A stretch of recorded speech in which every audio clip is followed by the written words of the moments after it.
Hola, bienvenue dans Je suis potentiel, ton podcast de développement personnel. Aujourd'hui, on se retrouve pour fêter mes 25 ans et la thématique du coup de cette semaine sera donc le partage de mon évolution, de mon cheminement et des grandes leçons que j'ai retenues au cours de mon quart de siècle. Donc aujourd'hui, on va se parler de la pression sociale qu'il y a autour de l'âge et autour de comment on doit se sentir le jour de son anniversaire. Je vais également te partager les leçons que j'ai vraiment intégrées au cours de ces 25 ans d'existence. Et je vais également te partager les moments marquants de ma vie. On est tous d'accord qu'on aimerait se sentir au max de notre life pour le jour de notre anniversaire, mais ce n'est pas toujours le cas. Il y a ton environnement qui peut également beaucoup jouer, mais juste les énergies et ce qui se passe, les chamboulements qu'il y a en toi à ce moment-là. Moi, je sais que je l'ai particulièrement vécu pour cette année-là parce que, je sais pas, le quart de siècle, peut-être que ça change plus de choses intérieurement, peut-être que c'était énergétique, je t'en parlerai juste un peu après. Mais déjà, de façon globale, je t'invite à voir ton anniversaire déjà pas comme une seule journée, mais comme une semaine minimum, voir le mois, tu peux banaliser le mois pour ton anniversaire. Et quand je te dis de voir cette semaine et voir ce mois comme ton mois d'anniversaire, ça veut dire que en fait c'est le moment, c'est l'occasion, c'est l'opportunité pour toi de t'observer, de voir, de faire le point sur ce que tu veux garder, ce que tu veux retirer, de te mettre à l'honneur. Et donc cette semaine, ce mois d'anniversaire, c'est l'occasion de te célébrer, donc de faire le point sur ce que tu as accompli, qui tu es et ce que tu deviens pour voir si tu es sur la voie que tu veux, la voie sur laquelle tu veux être ou est-ce qu'il y a des rajustements à faire. Tu peux te demander est-ce qu'il y a des schémas répétitifs qui viennent dans ta vie. Moi, par exemple, je me suis rendu compte qu'il y avait quand même toujours beaucoup de mouvements, peu de stabilité géographique. Donc, bon, tu me diras, je suis digital nomade, donc ça se tient. Il y avait aussi toujours cette volonté d'hyper-indépendance qui m'apporte énormément et que je ne veux pas arrêter, mais quand même que j'aimerais creuser et mieux comprendre pour plus tempérer. Parce que je suis persuadée qu'une vie saine passe par un équilibre de vie, donc ne pas être dans des extrêmes et c'est vrai que je tends dans des extrêmes que ce soit en mobilité ou en hyper-indépendance. Donc tu peux te demander à ce moment-là, pendant cette période spéciale de l'année qui t'est dédiée, qu'est-ce que tu peux changer, qu'est-ce que tu peux améliorer pour avoir une meilleure vie. Pour moi, par exemple, ça va être lié à la stabilité, au fait de trouver un endroit où je me pose et je reste plus stable, creuser la quête de mon environnement idéal et vraiment faire un travail sur moi. Bon, ça c'est constant d'un autre côté, je suis dans le métier, donc ce serait un comble que je fasse pas d'un travail sur moi. Mais voilà, beaucoup d'introspection, beaucoup de compréhension, d'écoute, de tolérance et venir débloquer ce qui peut être encore bloqué et qui m'empêche d'avancer aujourd'hui. Donc ça, c'est un travail que tu peux faire avec un thérapeute ou un coach. Le thérapeute, ça va être plutôt pour les traumas du passé, donc si tu vas aller creuser, comprendre le passé. Le coach, ça va être, tu veux partir de la situation présente et tu veux te tourner vers le futur. Tu veux donner une direction précise, tu veux être dans la conscience de la direction de ta vie pour pouvoir obtenir ce que tu veux en termes d'objectifs et en termes de juste qualité de vie en fait. Ton anniversaire, c'est aussi l'occasion de célébrer et de te demander de quoi tu es fier. Qu'est-ce que tu as fait? Qu'est-ce que tu es devenu? De quoi tu es heureux, reconnaissant aujourd'hui d'être ou d'avoir fait?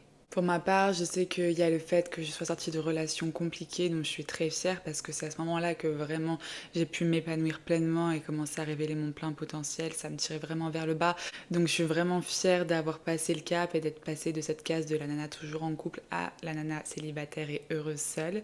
Le fait que aussi je me sois challengée assez tôt par rapport au voyage solo, déjà par rapport à mon Erasmus que j'ai fait quand j'allais pas forcément très bien, j'étais pas dans une relation saine, c'était difficile et pourtant je l'ai quand même fait parce que je savais que c'est quelque chose que je voulais être, une voyageuse et que ça commençait par là et que j'ai fait que croître au fur et à mesure dans ma vie dès que j'ai pu avoir l'occasion de voyager, je les ai provoqué ces opportunités et depuis j'ai fait énormément de voyages et ce n'est que le début donc ça j'en suis très fière.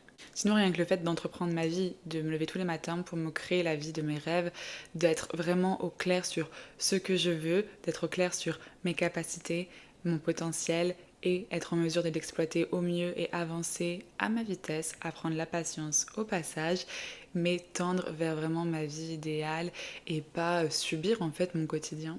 Je suis également fière de ma capacité à me remettre en question, ma capacité à rebondir, à oser et à briller.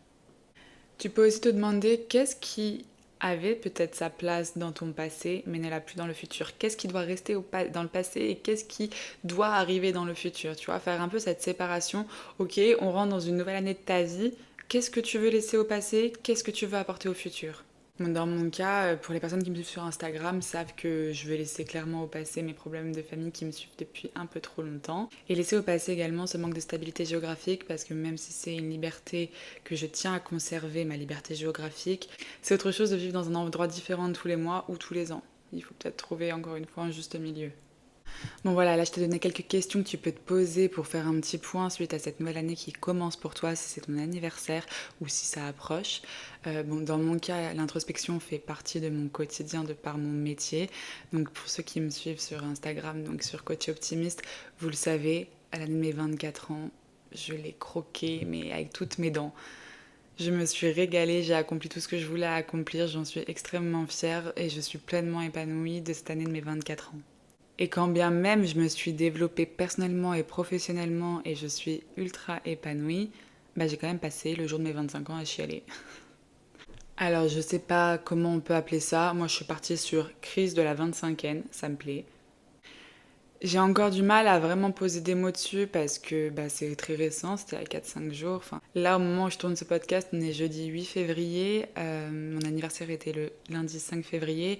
Et voilà, toute la semaine un peu avant, et là, cette semaine qui vient de s'écouler, j'ai senti mais tellement d'émotions qui m'ont chamboulée que j'ai eu beaucoup de mal à expliquer, des émotions fortes. Donc bon, j'ai essayé de les accueillir au max, de surfer sur la vague comme je sais faire, mais c'est vrai que ça peut être désorientant parce que en fait, on nous vend l'anniversaire toujours comme le moment où on s'éclate le plus, comme je disais au début du podcast.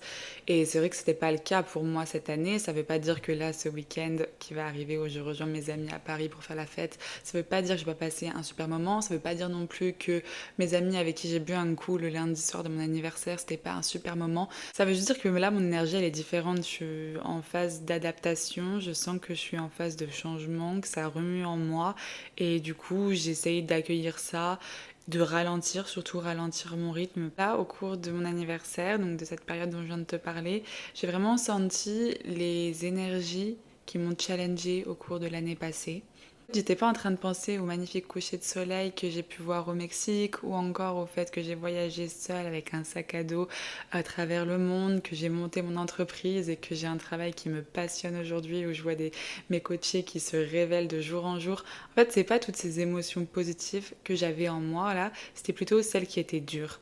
Par exemple, cette émotion de quand j'étais à l'autre bout du monde et que je me disais, mais meuf, t'es en train de vivre ton rêve, c'est incroyable, mais putain, je me sens seule. Ou encore ces émotions de lorsque j'ai fait une très belle rencontre lors de mon voyage, vraiment ce truc de waouh, c'était vraiment des moments de malade. Mais mince, je pensais vraiment que ce serait plus durable.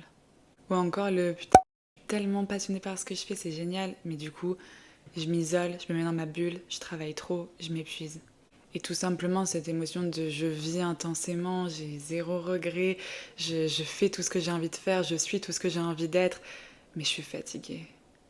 Donc de toute façon, le monde tourne avec des polarités. Voilà, le chaud n'existerait pas sans le froid.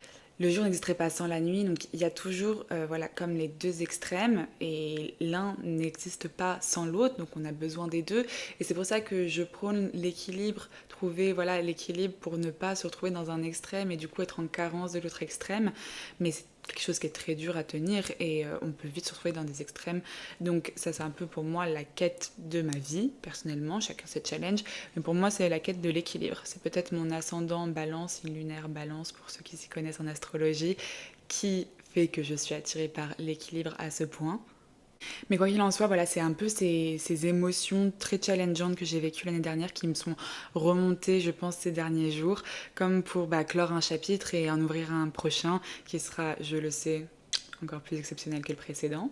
Alors oui, j'ai chialé le jour de mon anniversaire, la veille, le jour même, et puis j'ai sûrement peut-être chialé aussi ce week-end, parce qu'en plus de voir tous mes amis réunis alors que l'année dernière j'étais au Mexique, mon rêve, en train de souffler mes 24 bougies, mais j'étais loin de mes proches. Il y a toujours des avantages et des inconvénients. Là, le fait d'être avec eux pour célébrer ça, je sais que ça va vraiment m'émouvoir. Donc, quoi qu'il en soit, chialer, c'est pas quelque chose de mal, c'est quelque chose que tu évacues. Donc, soit encore une fois pour faire le reset de ce que tu as vécu précédemment, ou soit juste pour exprimer ta gratitude et ton émotion. Donc, faut pas avoir peur de déverser, même si des fois c'est déstabilisant et t'es un peu en mode un peu flemme d'avoir des yeux tout gonflés parce que j'ai chialé le jour de mon anniversaire et puis on va vouloir mitrailler en photo et puis ci et puis ça. Il faut réussir un peu à accueillir ce qui vient. Parce que si tu te fais ramasser par ce flot d'émotions, c'est pas pour rien, c'est qu'elles ont quelque chose à t'apporter, quelque chose à te dire, et c'est là qu'est le travail d'écoute et après, plus tard, d'introspection, parce qu'il y a quand même une digestion à faire avant de vraiment introspecter. Donc voilà, même si ça peut paraître un peu perché, moi je vois vraiment ça pour ce que j'ai vécu comme un peu un portail énergétique qui m'a permis de libérer ce que j'avais à libérer et qui me permet d'entamer mes 25 ans sur une toute autre énergie, avec une autre dynamique. C'est juste passionnant de se voir évoluer au fil des années, enfin moi je trouve ça dingue. En tout cas, je sens vraiment que ce quart de siècle marque une vraie transformation, une vraie évolution dans ma vie et j'ai hâte de voir ce que ça va donner en fait, même si j'ai bien sûr ma petite idée. Bon, la partie confession intime est terminée. On va maintenant passer aux leçons que j'ai apprises pendant ce quart de siècle, genre ce que j'ai vraiment compris de la vie, ce que j'ai intégré et ce qui bien sûr me sert au quotidien. La première, c'est apprécier le processus est plus important qu'apprécier le résultat. Et puis de toute façon, si tu apprécies le processus, tu apprécieras le résultat. Je peux t'imaginer ça avec une bonne rando de 5 heures en montée dans les rochers. Par exemple, si c'est tempête glaciale, qu'il y a du vent, que tu as froid, que tu te fais mal à la cheville, que le sac à dos il te casse le dos.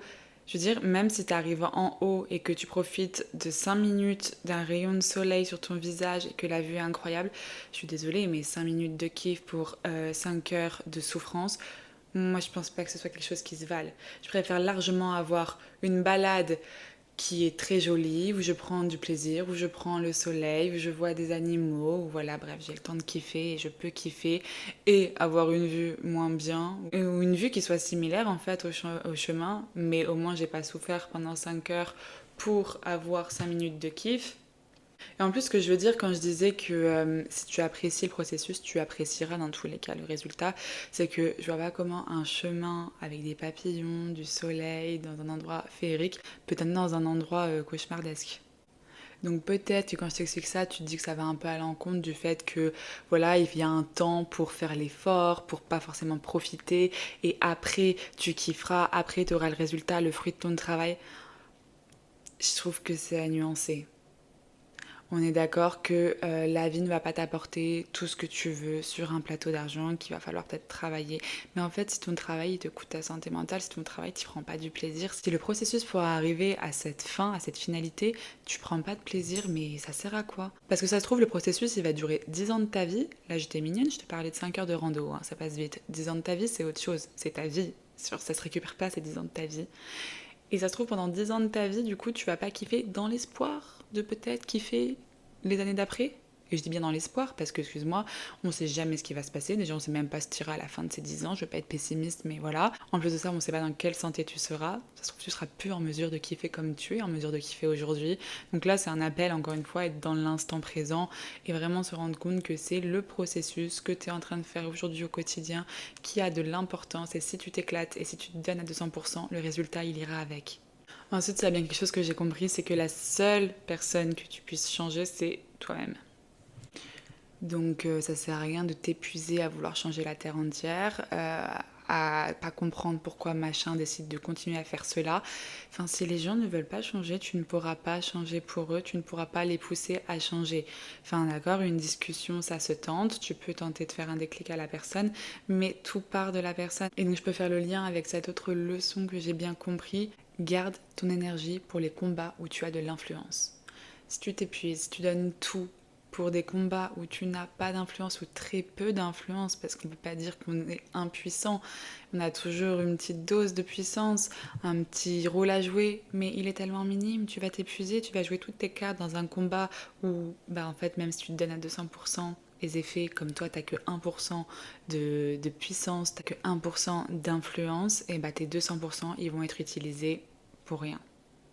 Alors que si ces 200% de puissance, tu les mets dans un combat où tu as vraiment de l'influence, donc c'est-à-dire dans ta vie ou dans la vie de personnes qui t'écoutent, des personnes qui sont prêtes à évoluer et à prendre ce que tu as à leur donner, ça c'est ce qu'on appelle dépenser ton énergie judicieusement et avec du résultat à la clé. J'enchaîne avec autre chose, faire de ton mieux et le mieux que tu puisses faire. Donc une fois que tu as fait de ton mieux, tu te poses, tu te détends, tu respires. En fait, à partir du moment où tu fais déjà de ton mieux, qu'est-ce que tu veux faire de plus? Ça sert à rien de te comparer à Brigitte parce que le mieux de Brigitte n'est pas ton mieux à toi. Autre chose, ton environnement influe énormément sur ton développement. Pour le coup, moi qui teste différents environnements de façon régulière, c'est testé et approuvé. Tu n'es pas la même personne selon dans quel environnement tu te trouves. Et ça, j'en avais déjà parlé dans un précédent podcast. Il y a une étude qui a été faite comme quoi les cellules ne se développent pas de la même manière selon l'environnement dans lequel tu les mets. Les mêmes cellules. Donc les petites cellules qu'il y a dans ton corps, tu les mets ailleurs sur le globe, ailleurs dans une autre ville, dans un autre environnement. Elles vont se développer différemment. Donc il y a différentes versions de toi. D'ailleurs, c'est ton incitation à voyager encore et encore. Il y a différentes versions de toi qui sont potentielles en fonction de où est-ce que tu vas décider de te développer. Donc réfléchis et choisis bien ton environnement. Garde en tête que tout le monde s'en fout de toi. Les gens sont bien trop occupés à se soucier d'eux-mêmes. En fait, les humains sont obnubilés par leur propre petit nombril. Tu vois bien que toi-même, tu as tellement de choses à gérer entre ta vie pro, ta vie perso, et puis toutes tes activités, et puis tes stimulations externes, ton téléphone, l'ordi, la télé, les films, les sorties, le foot avec les copains, peu importe. Tu es déjà ultra stimulé. Est-ce que tu as vraiment du temps, du crédit à accorder aux autres? Non, tu es focus sur toi, tu es en train de te demander toi comment tu peux devenir meilleur, toi pourquoi tu vas pas bien, tu te poses des questions par rapport à toi, tu t'intéresses à toi et après à la limite aux gens que tu aimes. Tu n'es pas occupé à regarder mais pourquoi il y a quelqu'un qui mange tout seul à la table du restaurant là-bas? Ou même si tu te poses la question une fraction de seconde, tu l'auras oublié après parce que tes propres préoccupations sont ta priorité et heureusement. Donc sache que c'est pareil pour les autres. Les autres s'en fichent de ta vie, sont occupés avec leur vie et celle de leurs proches. C'est déjà bien assez. Ton monde extérieur, c'est le reflet de ton monde intérieur. C'est vraiment tes croyances que tu manifestes, ce en quoi tu crois, ce que tu décides de dégager, les énergies que tu émets, qui créent ton environnement. Et je sais que ça peut être très dur à conscientiser et très dur à changer, mais la vérité c'est que quand tu commences à capter tout ça et que tu commences à y travailler et à voir les résultats, parce que tu vois bien qu'en changeant certaines croyances que tu as, en changeant certaines perceptions, en changeant même la façon que tu as de te parler, en changeant ton discours interne, c'est tout ton environnement extérieur qui se transforme. Autre chose que j'ai compris au cours de ce quart de siècle, essayer c'est prendre le risque d'échouer. Ne pas essayer c'est prendre le risque d'avoir des regrets. Choisis ton camp. Est-ce que t'es ok avec le fait d'échouer ou t'es ok avec le fait d'avoir des regrets? Sûrement la leçon qui m'a le plus servi autour de mes 19-20 ans. Mieux vaut être seul que mal accompagné. Je sais, c'est un grand classique, mais franchement, je te le répète aujourd'hui parce que c'est très très vrai. C'est en accord aussi avec ton environnement parce que ton entourage, c'est ton environnement. Et du coup, si t'es en couple, en général, t'es quand même sur une vibe de binôme. T'es avec une personne dont tu es très très proche, qui a donc une grande influence sur toi. Si la personne, ce n'est pas un plus dans ta vie, si la personne, elle ne te tire pas vers le haut, si la personne, c'est un poids, tu t'attends à quoi comme résultat? Tu crois vraiment que tu vas pouvoir être légère, pouvoir libérer ton potentiel, vivre la vie que t'as envie de mener, être en paix avec toi-même? Si t'as quelqu'un en train de t'enfoncer avec une pelle, te taper sur le crâne, t'enfoncer comme on enfonce un clou. Autre chose, nous sommes des êtres infinis. Quand je dis infini, c'est aussi bien pas terminé, un peu comme une œuvre d'art à laquelle tu rajoutes des petites touches de couleur ou des petites formes parce que on est des œuvres en constante création et on est notre propre créateur, donc ça c'est plutôt sympa, on peut faire de nous ce qu'on veut. Mais infini aussi parce qu'on a un potentiel illimité qui ne cherche qu'à être révélé et qui est d'ailleurs directement lié à ta singularité qui n'appartient donc qu'à toi. Une autre leçon que j'ai bien compris, c'est que si tu ne peux pas, c'est que tu ne veux pas. Oui, je sais, ça peut faire mal à entendre, surtout si c'est quelqu'un qui a tendance à être envieux, à baver sur la vie des autres, à envier les autres. D'ailleurs, j'ai fait un podcast à ce sujet, je t'invite à l'écouter. Mais à partir du moment où tu veux vraiment quelque chose, avec toutes les aides auxquelles on a accès, que ce soit par internet, les accompagnements, les coachs, les thérapeutes, tout ce que tu as pour te développer, les livres, les podcasts, bref. Si tu veux vraiment quelque chose, tu peux l'avoir. Après, c'est ok de pas vraiment vouloir quelque chose. De toute façon, on peut pas tout vouloir comme on peut pas tout avoir. Tu focuses tes priorités sur quelque chose. Mais par contre, garde en tête que si tu ne peux pas, c'est que tu ne veux pas. Tout dépend de toi. J'ajouterais que se rendre compte de la chance qu'on a et développer la gratitude, c'est vraiment la voie de la paix. En fait, c'est cultiver ce mindset positif, se rendre compte de la chance que tu as plutôt que de focus sur tes problèmes. Alors oui, il y a des phases de vie qui sont compliquées. On peut pas avoir tout le temps la vie en rose. Je suis bien placée pour le savoir. Je suis une éternelle optimiste. Et pourtant, j'ai des coups de mou. Mais c'est pas pour autant que je perds de vue le fait que j'ai énormément de chance. Je l'ai d'ailleurs tatoué sur ma main en espagnol au cours de mon voyage en Colombie. J'ai conscience de tout ce que j'ai comme ressources, quel potentiel j'ai, et que ça ne dépend que de moi de l'exploiter ou non. Et ça, c'est une chance. Il y a des personnes sur cette terre à qui on ne donne pas cette chance. Ensuite, on a le classique qui ne tente rien n'a rien. C'est un peu comme si tu vas au loto, hein, tu peux très bien voir que 100% des vainqueurs ont joué. Si tu ne joues pas, comment tu veux gagner? Si tu ne tentes pas, comment tu veux obtenir ce que tu veux? Ensuite, j'ajouterais que le meilleur moyen de prendre soin du futur est de prendre soin du moment présent. Tout commence aujourd'hui et maintenant, parce que rien d'autre n'existe. Donc, si tu prends soin de toi aujourd'hui, ça aura des répercussions sur le toi de demain. Si tu commences à croire en toi aujourd'hui, ça aura des répercussions sur le toi de demain. Si tu commences à te donner le meilleur pour toi aujourd'hui, ça aura des répercussions sur le toi de demain. Donc tout part d'aujourd'hui et du présent.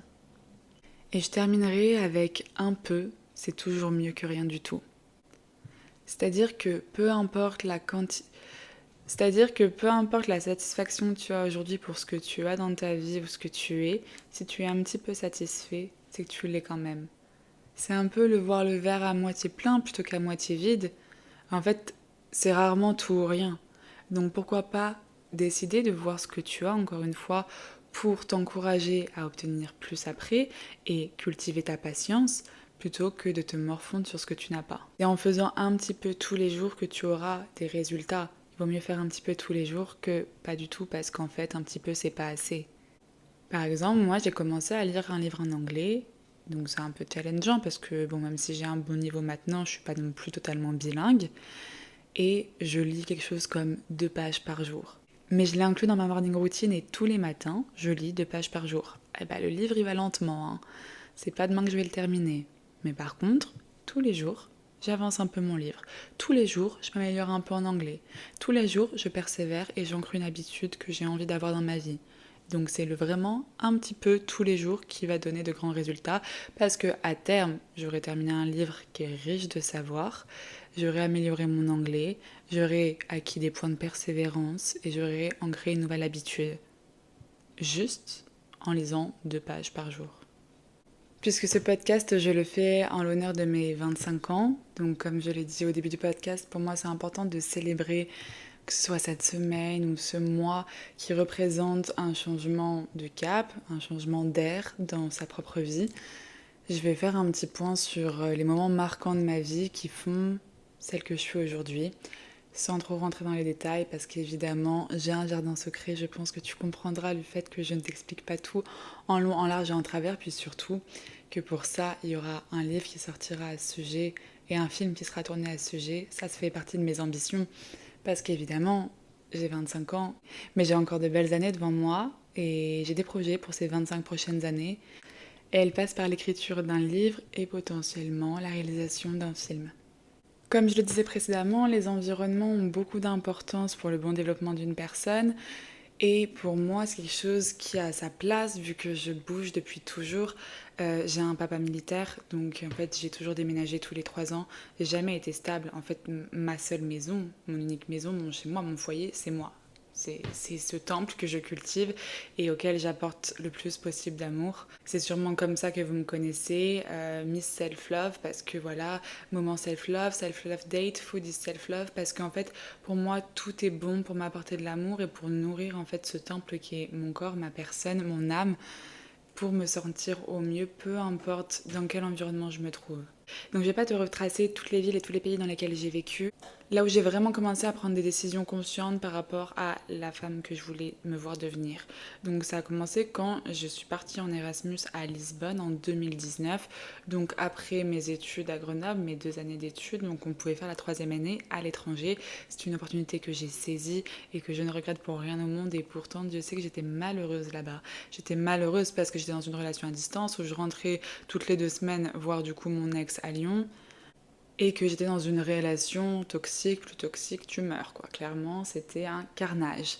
Mais ça m'a tellement appris, et c'est sûrement C'est sûrement en étant au fond du trou avec ce moment de ma vie à Lisbonne dans cette relation que j'ai eu ce déclic pour le développement personnel, que j'ai eu ce déclic pour l'importance de mon bien-être et du coup que j'ai voulu transmettre cette voix au plus de personnes possible. Donc voilà, Lisbonne, pour moi, ça a été le moment où j'ai vraiment découvert le développement personnel. Ensuite, il y a eu le Covid, donc le confinement. C'est à ce moment-là que j'ai vraiment appliqué le mieux vaut être seule que mal accompagnée, parce que c'est à la suite du confinement que j'ai décidé de démarrer ma vie de célibataire, même si à l'époque j'étais encore dépendante affective et que j'avais très peur d'être seule. J'avais ce besoin d'amour et c'est là que j'ai décidé de me l'apporter par moi-même et de cultiver cet amour de moi pour être le plus indépendante et pour arrêter de faire des choix par manque, arrêter dans des relations par manque d'amour de moi.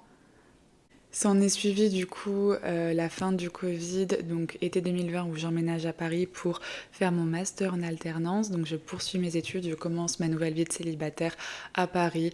Et là, ça y est, c'est le début de ma vie de rêve. Je me suis régalée. Je suis tellement heureuse et reconnaissante d'avoir passé 2 ans et demi de ma vie à Paris. J'ai fait des rencontres incroyables, j'ai vécu des moments de vie de dingue. J'ai des amis géniaux qui vivent encore à Paris et que j'ai hâte d'aller retrouver pour faire la fête ce week-end pour fêter les 25 ans encore. On reste dans le thème. C'est aussi là-bas que je me suis rendu compte que mes fantasmes, qui venaient sûrement de la télé, d'être une working girl accomplie dans les grosses entreprises, que devenir la boss des stratégies marketing et communication dans les grosses entreprises, faire de la publicité, etc., ça allait pas être pour moi, que ce monde ne me convenait pas, que oui, strass et paillettes, ça vendait du rêve sur l'écran, mais que l'envers du décor... Et puis surtout, tout simplement, j'ai réalisé que j'étais pas sur Terre pour ces raisons-là. Enfin, je veux dire, on est tous sur Terre pour des raisons différentes, on a tous des tempéraments différents, on a tous des missions de vie différentes. Donc chacun fait ce qu'il veut. Moi, du moment que les gens sont épanouis, c'est tout ce que je veux. Et moi, pour le coup, je l'étais pas. Donc c'est à Paris que je m'en suis également rendu compte. Donc je misais beaucoup sur ma vie perso plutôt que sur ma vie pro, vu que j'étais pas épanouie. Et c'est aussi à ce moment-là que j'ai découvert pour la première fois le Mexique, parce que je suis partie donc rencontrer ma famille éloignée au Mexique. Quand je suis revenue, j'étais chamboulée. J'étais en mode putain, ma place elle est pas du tout en France. Qu'est-ce que je fous là? Métro, boulot, dodo, travailler pour quelqu'un d'autre, sous la grisaille parisienne? Ça va pas être possible. Donc peut-être un mois après être revenue, je suis partie au Brésil. Ça a encore plus ancré ma volonté de devenir du coup libre géographiquement. À ce moment-là, j'étais un peu en crise existentielle sur quel métier je veux faire dans ma vie parce que je me rendais bien compte que ça allait pas être pour moi de vivre à la parisienne dans les entreprises. Et c'est là que j'ai fait énormément, encore plus que d'habitude, beaucoup d'introspection et que je me suis tournée donc vers le métier de coach et que j'ai commencé à me former en parallèle de mes études. Donc alors que je travaillais encore en tant qu'alternante chez Bouygues Télécom, que j'étais en master 2 de communication à Sub de Pub. À côté de ça, je me formais au coaching avec l'Institut de coaching international de Genève, donc à distance. Et aussi, je travaillais en restauration le soir pour arrondir les fins de mois et me permettre de voyager dès que je pouvais. Parce que mon Dieu, les loyers parisiens, même si tu te fais un bon salaire, tu galères à finir les fins de mois. Et moi, j'ai quand même continué à voyager. Donc au cours de cette dernière année, dans un format normal, en tant qu'étudiante en alternante parisienne et salariée. Je suis allée rendre visite à mon ami en Suède, je suis allée au Portugal avec d'autres amis, j'y suis retournée une seconde fois, et puis après c'était bon, c'était le moment de mon envol, c'était le moment où je quittais tout ce que j'avais connu jusqu'à présent, où je m'étais sentie un peu chez moi du coup à Paris, à force d'y passer 2 ans et demi, de m'y faire mes amis, mais cet environnement dans lequel je n'étais pas épanouie, je suis partie et retournée sur ma terre promise au Mexique. Donc je suis partie avec mon sac à dos, j'ai mis ce que je pouvais dedans et puis tant pis, ça m'apprend à être moins matérialiste, je mettrai que des crop tops et des maillots de bain et puis c'est tout. C'était très dur en vrai. Moi qui étais du genre à partir avec une énorme valise en vacances, enfin bref. Je suis partie au Mexique, je suis partie au Panama, je suis partie en Colombie, j'ai lancé mon entreprise, je me suis mise à mon compte. J'ai commencé à coacher, j'ai commencé à impacter des vies positivement. C'est le moment où je vais chialer. De toute façon, je vous ai dit, c'est l'énergie en ce moment, je fais que chialer. J'ai vraiment commencé à me sentir à ma place. Donc, encore une fois, pas tant géographiquement, parce que je bougeais tous les un mois et demi. J'avais soif de découverte et je voulais profiter de ma liberté géographique comme je le voulais. Mais à ma place dans mon quotidien. Je transformais mon quotidien dans quelque chose qui me ressemble vraiment à mon rythme et je donnais le meilleur de moi pour une cause sociétale, pour aider les autres. J'ai continué à me perfectionner à force d'avoir des nouveaux clients. Ensuite, je suis rentrée en France pour des raisons familiales. J'ai continué quand même à voyager. Pour ceux qui me suivent, vous le savez, j'ai fait un tour en Italie, j'ai fait un tour à Los Angeles, donc je continue à bouger, et même toujours quand je suis en France, je passe jamais plus de 10 jours au même endroit. Mais voilà, donc on va dire que ces derniers mois étaient quand même plus en Europe. Mais voilà, donc je suis rentrée en France l'été dernier, donc l'été 2023, mais du coup totalement chamboulée, parce que quand tu viens de vivre seule, parce que j'étais très seule pendant cette période-là, c'était une solitude voulue, parce que j'en avais marre de voir des gens, je voulais être dans ma bulle. Mais voilà, quand tu viens de vivre seule à l'autre bout du monde et que tu rentres dans ton ancienne vie, que tu retrouves ta famille, que tu retrouves tes amis, et que en fait rien n'a tant bougé ici, mais que toi, t'as vécu des trucs de malade, quoi. Enfin, t'as l'impression que t'as vécu 4 vies. Enfin, le voyage, ça forge. C'est assez déstabilisant et j'ai mis un peu de temps à savoir vers où j'allais repartir parce que comme je l'ai dit précédemment, il y a la quête de stabilité qui fait que le digital nomadisme ne se prête plus vraiment, mais c'est à l'expatriation que je pense. Et en fait, j'ai eu un signe, clairement, moi qui je crois énormément aux signes. Enfin, au bout d'un moment, quand ils sont sous tes yeux, tu peux pas les nier, mais ça, c'est seulement si tu leur prêtes attention, tu sais alors les reconnaître. Et donc, j'étais donc dans le sud de la France. J'étais posée dans une crique, je me prenais le soleil, je lisais et je pensais pas mal à ma vie et je me disais merde, mais où est-ce que je vais aller? Il y a tellement d'endroits incroyables sur cette terre. Qu'est-ce que je vais choisir comme destination? Où est-ce que je vais partir faire ma vie? Et là, il y a un bateau qui est venu se poser juste devant moi, une sorte de gros catamaran avec écrit sur la coque Bali. On est sur la côte d'Azur. Je suis en train de me poser des questions, mais vraiment, je me posais la question, qu'est-ce que je vais faire? Où est-ce que je vais? Où est-ce que je vais? C'est très bien, Morgane, t'as le job de tes rêves, mais tu vas où, toi, genre en tant qu'humaine, dans ta vie personnelle? Et là, il y a ce bateau qui débarque et qui reste posé devant moi pendant, je sais pas, 20 minutes.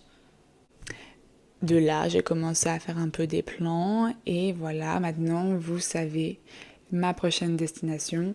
J'ai pas encore mes billets, mais bon, ça ne serait tardé. Je vais partir d'ici peu, du coup, m'installer à Bali. C'est ce projet que j'ai actuellement, ce 8 février 2024, pour ma nouvelle vie, en fait, pour cette nouvelle ère qui débute pour moi.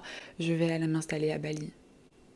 Et honnêtement, même si j'ai l'habitude de voyager seule et que je suis partie en Amérique latine solo il y a un an, que en soi je l'ai déjà fait, je vois ça tellement différemment parce que, en fait, quand je suis partie, j'avais pas prévu d'y rester, pas prévu d'y partir. Enfin, il y avait juste zéro plan et j'allais vivre au jour le jour et c'est ce que j'ai fait et c'est ce que j'aime faire.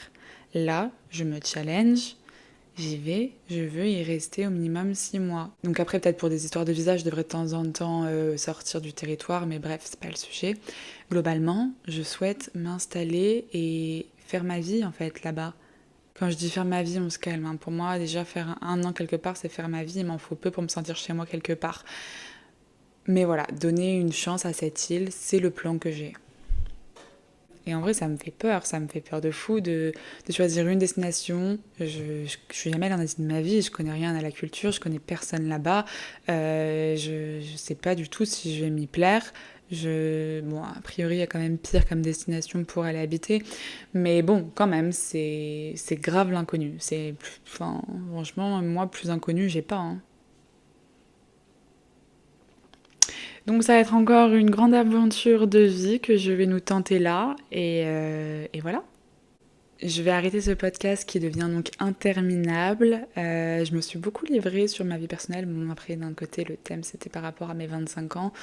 J'espère que ça t'a plu. En tout cas, si c'est un podcast qui a résonné en toi, fais-le moi savoir. Laisse-moi un petit commentaire, ça fait toujours plaisir. N'hésite pas à me laisser un petit like ou partager ce podcast à quelqu'un si c'est un sujet qui pourrait intéresser quelqu'un de ton entourage. En tout cas, moi, comme toujours, ça me fait vraiment plaisir de partager un peu plus sur ma façon de penser, ma façon de voir le monde. Si ça peut t'aider, j'en suis la plus ravie. De toute façon, c'est pour ça que je fais ce métier, pour pouvoir guider les gens, pour pouvoir les accompagner, les pousser à croire en eux, les faire prendre conscience, les faire prendre confiance en leur potentiel.